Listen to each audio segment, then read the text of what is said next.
Hello and welcome to today's web seminar, Changing the Rules for Insurance SEO in 2017. My name is John Scranton. I'll be your moderator today. I manage business development and sales for Startup Selling. I'm an agency marketing pro. Co-authored Sell More and Work Less, have written over 1,000 insurance marketing blogs, and the featured guest speaker today will be Alan Bloom. Alan Bloom is an author and he's the founder of Startup Selling, was twice named to the Inc. 500 list in consecutive years. He wrote Your Virtual Success, Sell More and Work Less, created the Prospect Scorecard, has written over 150 marketing articles, and is a true agency SEO pro. With that, Alan, the floor is yours. Thank you, John, and welcome everyone. This is going to be a concise and hopefully very informative web seminar on search engine optimization. So let's dive right into it. And we're talking about this slide as that was then, and that's not that long ago, but you know, a couple of years ago, 2-3 years ago, there was a very heavy focus on the following. Excuse me, on-page SEO refinement. A lot of discussions about that. Everything from how to optimize your keywords, how to best utilize your meta. Keyword density was a big topic of discussion, and not that those things are gone, but as you'll see in this web seminar, things have changed. Link building was a term you probably heard a lot of, something we never believed in at Startup Selling, with link swapping as a strategy, and actually even worse than that, link farms. And for those of you who are not that familiar with SEO, that would have been a bad path. We always advised our clients to stay away from link farms. And of course, a focus on the meta keywords, on the actual keywords in the meta for each individual page. So that was then, and this is now. So yes, you still have on-page SEO refinement. It hasn't gone away. It is a little bit different. Today, a natural language style is something that everyone should subscribe to, which is the page should read correctly for a human being as well as a search bot. And even though there's some room in there, you know, heavy use, high keyword density on a page is not a good thing anymore. Dedicated pages for top keywords, and we'll talk about that at length. Social bookmarking, which is a little bit new or a newer trend. Social media sharing, website and YouTube video, which we'll talk about at length, and blogging and blog sharing. So this is now, and if you're focusing on these items, you're definitely going in the right direction. So let's start with the basics. There's a lot of keyword analysis tools, some better than others, but for those who don't want to invest in a more robust tool, you could certainly use Google AdWords, for example. And you want to build your target keyword list.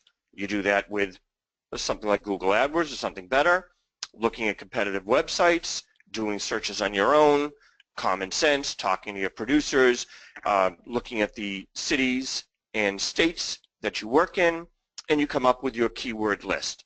How large can that be? Well, it varies by organization, by agency, but 50 is reasonable, 100 can be reasonable, and 500 is way too many.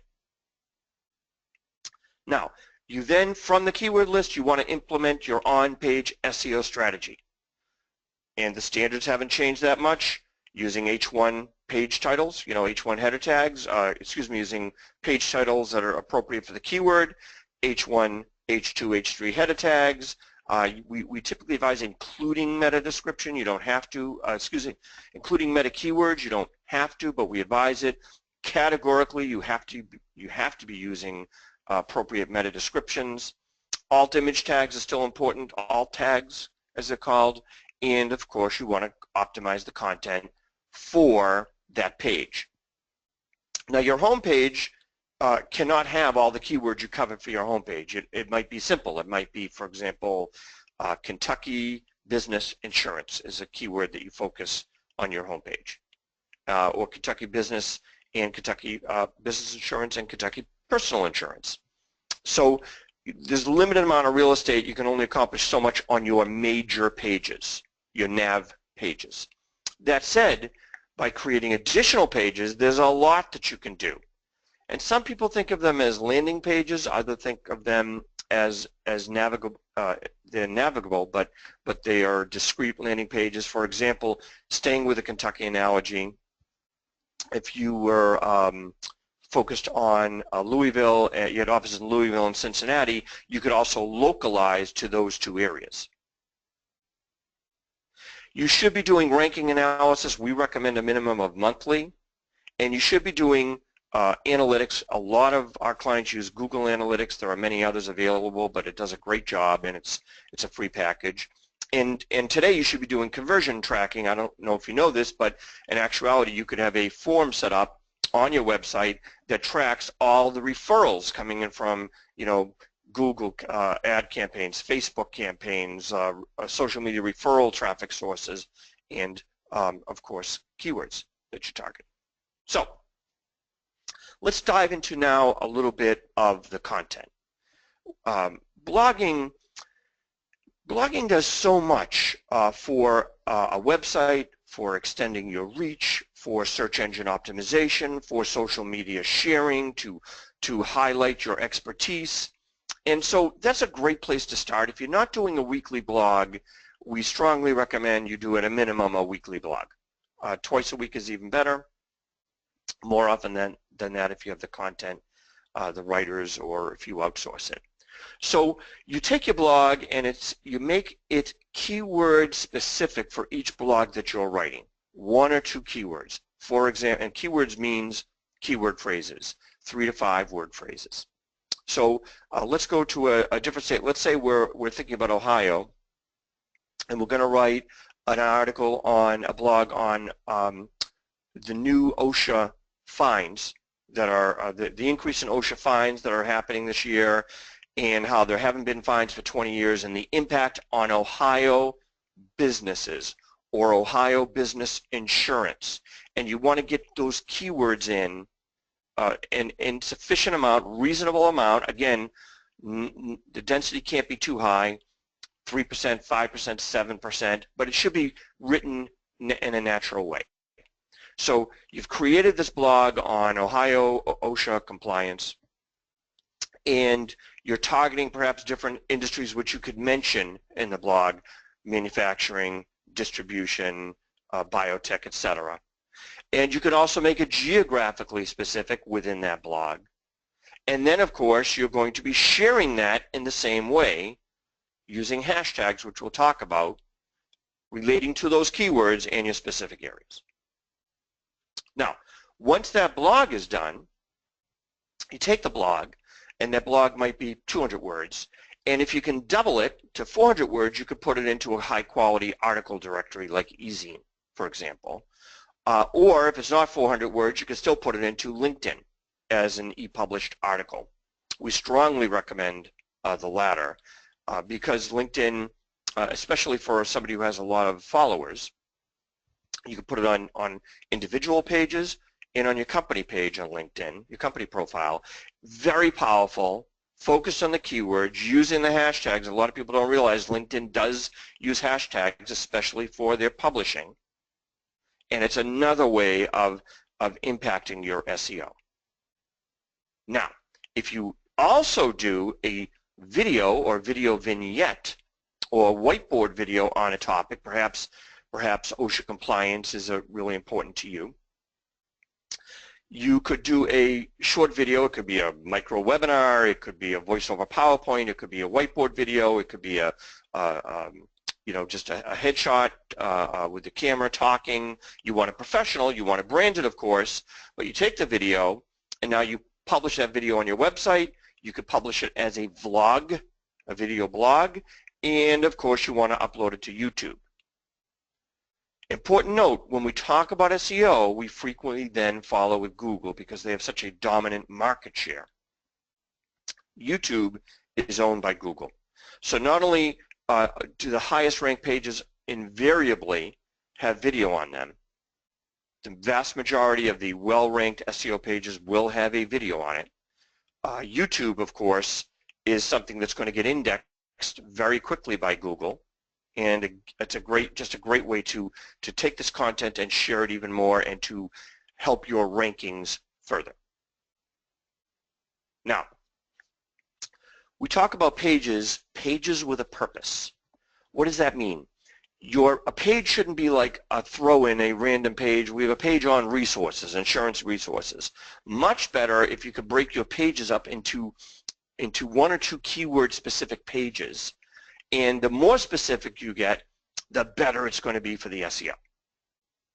So remember, the pages are for people to read, but there's no reason they can't be designed with SEO in mind. You want to have optimized content, ideally industry specific, state specific, city specific, keyword specific. So a great example would be you have three locations for your insurance agency. They're in Massachusetts. You have an agency in Boston, you have an agency in Worcester, you have an agency in Springfield.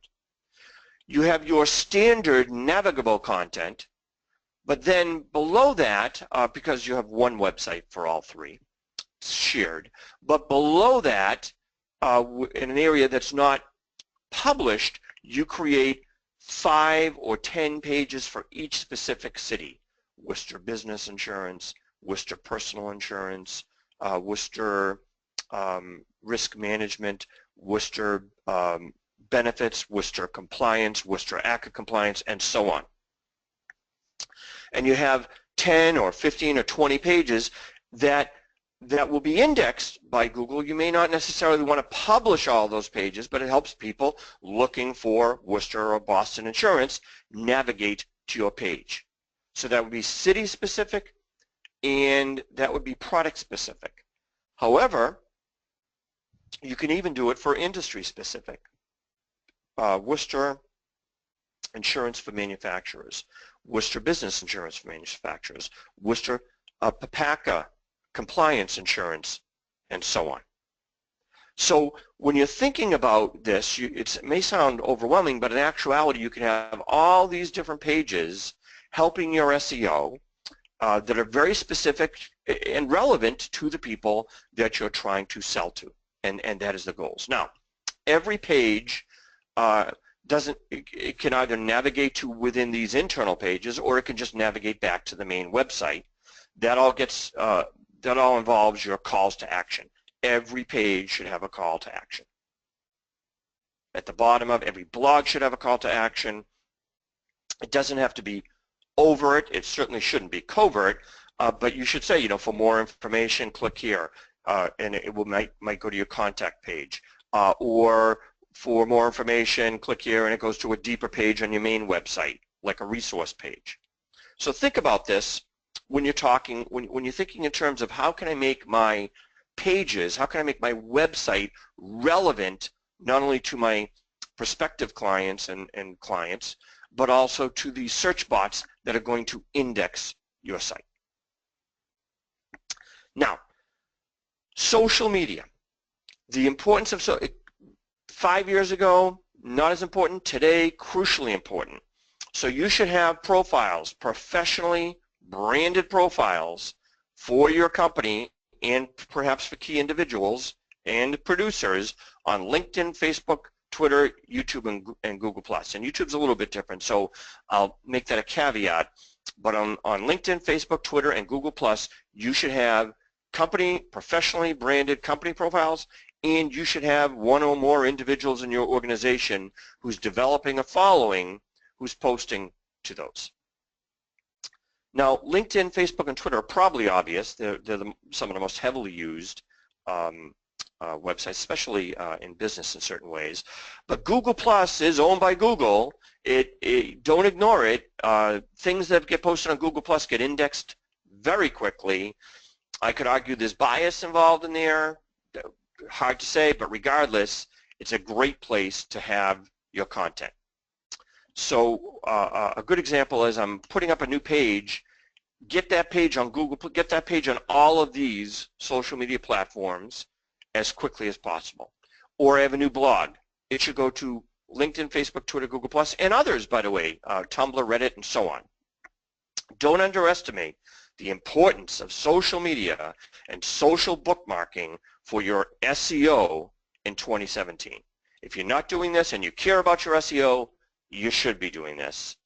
And YouTube, if you don't have any presence on YouTube, get a presence on YouTube.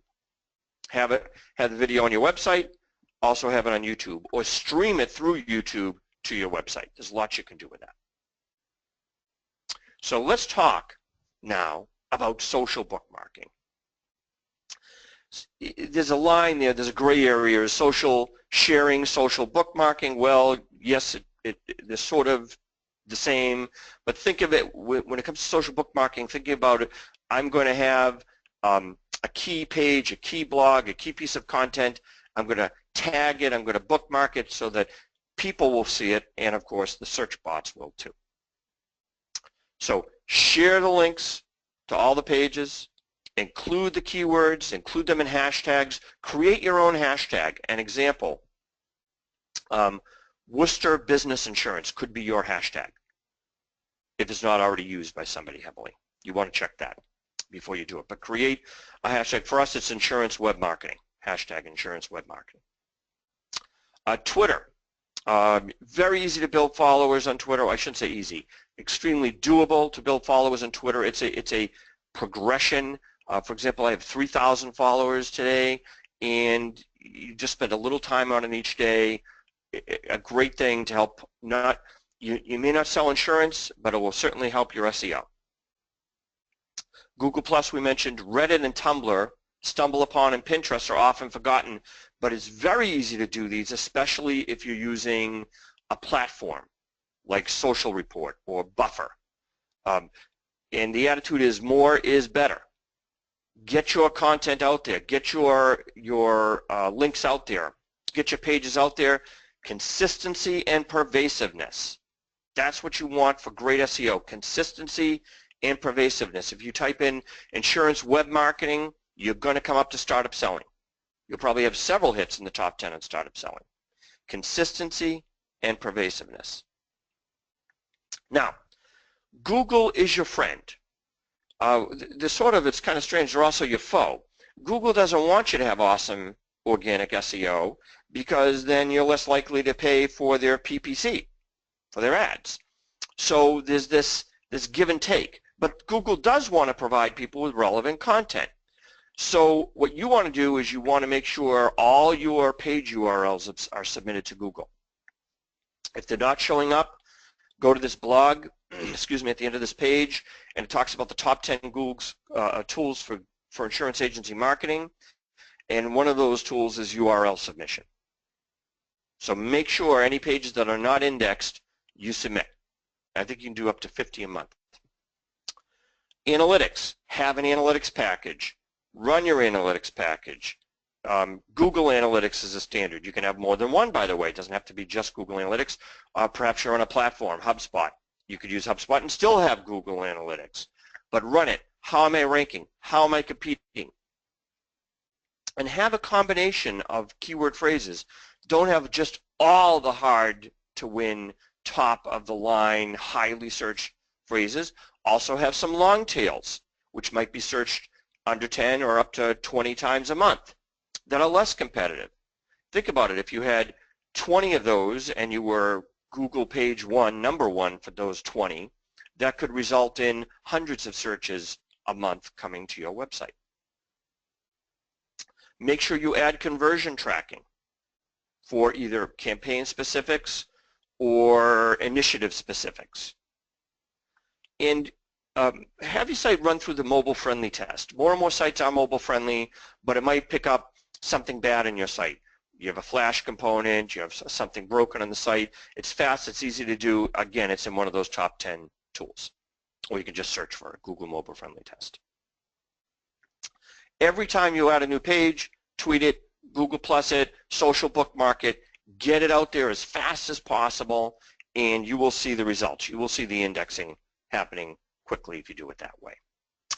So in a nutshell, SEO today, consistency, pervasiveness, content, sharing with social media, bookmarking with social media. Think about having those pages with a purpose, those sub-pages. If you want a complimentary insurance agency SEO review, including a report, would actually run a report for you to show where you are with your rankings, reach out to John Scranton. His information is right here, johns@startupselling.com. You can go to our website. You can reach out to them by phone. We're happy to help. We certainly appreciate and enjoy everyone coming today, and we look forward to talking about this interesting opportunity with you in the future. We promise this will be a 20-minute webinar. Here we are. I hope you all have a great day and a great holiday too. This web seminar is now ending.